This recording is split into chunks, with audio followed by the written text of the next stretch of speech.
বর্তমানে আমাদের দেশে মব সন্ত্রাস চলছে। আজকে তো সন্ত্রাসের বিরুদ্ধে আলোচনা। আপনারা বলেন, সন্ত্রাস ইসলামে জায়েজ না হারাম? সন্ত্রাসবাদ, বিশৃঙ্খলা, অন্যায়ভাবে কারো জিনিসপত্র দখল করে নেওয়া, অন্যায়ভাবে মানুষকে হত্যা করা, এটা সবচাইতে বড় নিকৃষ্ট জঘন্য কাজ, ঠিক না বেটি?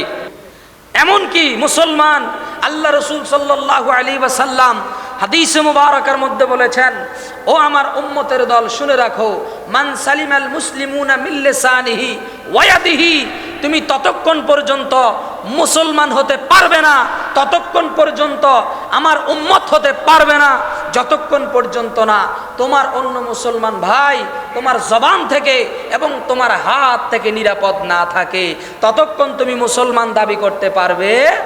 কিন্তু আজকে মুসলমানের বেশ পরে, মুসলমানের লেবাস লাগিয়ে অন্য মুসলমানের গায়ে হাত দেয়, অন্য মুসলমানকে হত্যা করে, আছে না নাই? ফিলিস্তিনের পক্ষে সারা বাংলাদেশের আহলে সুন্নাত ওয়াল জামাতের লোকজন ঢাকার প্রেস ক্লাবে সমাবেশ করেছিল ফিলিস্তিনি মুসলমানদের নির্যাতিতদের পক্ষে। আপনারা সবাই দেখেছেন। সেখানে আমার ভাই রইসউদ্দিনও সেই সমাবেশে শরীক হয়েছিল। কিছু নামদারি মুসলমানের বেশ পড়া লোকেরা সেটাকে সহ্য করতে পারে নাই, আমার ভাই রইসউদ্দিনকে তারা হত্যা করে দিয়েছে, জোরে বলি নাউজুবিল্লাহ। অথচ তিনার পিছনে তারা নামাজ পড়তো, ইমাম ছিলেন, তার পিছনে তারা নামাজ পড়তো। মাওলানা নুরুল ইসলাম ফারুকী সাহেবকে হত্যা করা হয়েছে, আবার তারা দাবি করে আমরা মুসলমান। আমরা কি? তাহলে এইভাবে একজন মুসলমানকে অন্য মুসলমান গায়ে হাত দেওয়া যেখানে হারাম, যেখানে তার বিরুদ্ধে কুৎসা রটনা করলে, জবান ব্যবহার করলে, যেখানে নবী বলছে আমার উম্মত না, তো নবীর উম্মত যদি নবী অস্বীকার করে, সারা বছর যদি সে বলে আমি মুসলমান, লাভ হবে? নবী যদি বলে আমার উম্মত না আর সে বলে আমি মুসলমান, লাভ হবে? লাভ হবে না। অতএব যারা অন্যায়ভাবে মানুষকে হত্যা করছে, অন্যায়ভাবে মুসলমান নয় শুধু, হিন্দু, বৌদ্ধ, খ্রিস্টান, অন্যান্য ধর্মের মানুষের জান মালের নিরাপত্তা দেয় না, তারা কশ্চিন কালেও নিজেদেরকে মুসলমান বলে দাবি করতে পারে। আসুন আমরা কোরআন পাক থেকে এই বিষয়ে কিছু জেনে নেই।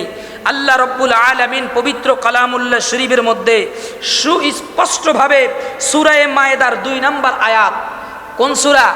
সূরা মায়েদার 2 নম্বর আয়াতের মধ্যে আমার আল্লাহ রব্বুল আলামিন সুস্পষ্টভাবে বলে দিচ্ছেন, ক্বালাল্লাহু তাআলা, আল্লাহ পাক সুবহানাহু ওয়া তাআলা বলেন, তাআওয়ানু আলাল বিররি ওয়াত তাকওয়া ওয়ালা তাআওয়ানু আলাল ইসমি ওয়াল উদওয়ান।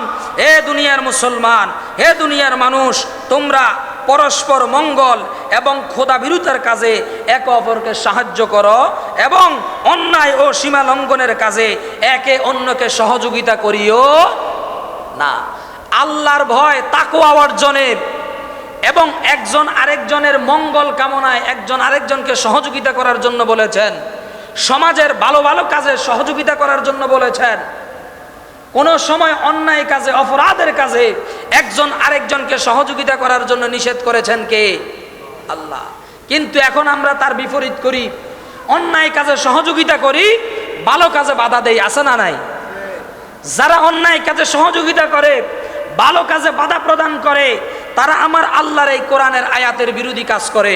অতএব এই কোরআনের আয়াতের বিরোধী হবার কারণে তারা মুসলমান থেকে খারিজ। আমার আল্লাহর কোরআনের একটা আয়াতের হুকুমকে কেউ যদি অস্বীকার করে, অমান্য করে, সে আর মুসলমান থাকতে পারে? সে সাথে সাথে বেঈমান। অতএব আমরা যারা অন্যায়কারীকে সহযোগিতা করি, সুদ খাওয়া হালাল না হারাম? জোরে বলেন হারাম। এখন সুদের পক্ষে বিচার হয়, যিনি ভুক্তভোগী তিনার বিরুদ্ধে রায় হয়, আছে না নাই?